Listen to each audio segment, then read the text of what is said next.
राखी के पावन डोर, राखी के पावन डोर बनल हूँ भैया के हाथ। जन्म जन्म तक रहतो भैया हमर तोहर साथ। माए बाबू के आंगन में बितल बचपन याद, राखी के पावन डोर बनल भैया तोहर हाथ छै।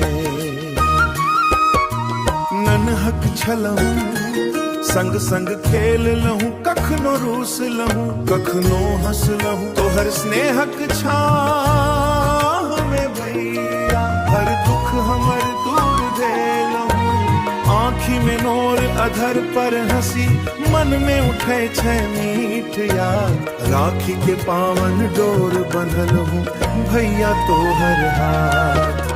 राखी के पावन डोर बनल हूँ भैया के हाथ। जन्म जन्म तक रहतो भैया हमर तोहर साथ। माए बाबू के आंगन में बितल बचपन याद, राखी के पावन डोर बनल भैया तोहर हाथ छै।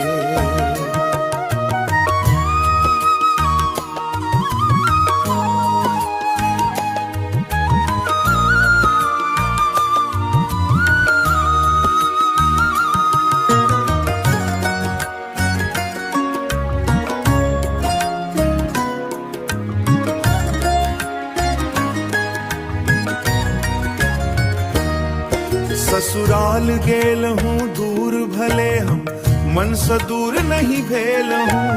राखी के दिन आंगन आबी के तोहर कलाई सजेल हूँ। भगवान से बस एके अर्जी, सुखी रहू दिन रात। जन्म जन्म तक रहतो भैया बहिनक सिर पर तोहर हाथ। भैया हमर तू मान समान, तू ही हमर अभिमान। दुखक घड़ी में संग रही हाँ, तू ही हमर भगवान। राखी के ही पावन बंधन नहीं टूटे कोनो हाँ। बहिन भैया के प्रेमक डोरी रहत सदा खुशहालत है। राखी के पावन डोर बनल हूँ भैया के हाथ। जन्म जन्म तक रहतो भैया हमर तोहर साथ। माए बाबू के आंगन याद रहत सदा हमारा साथ। राखी के पावन डोर बनल भैया तोहर हाथ छै।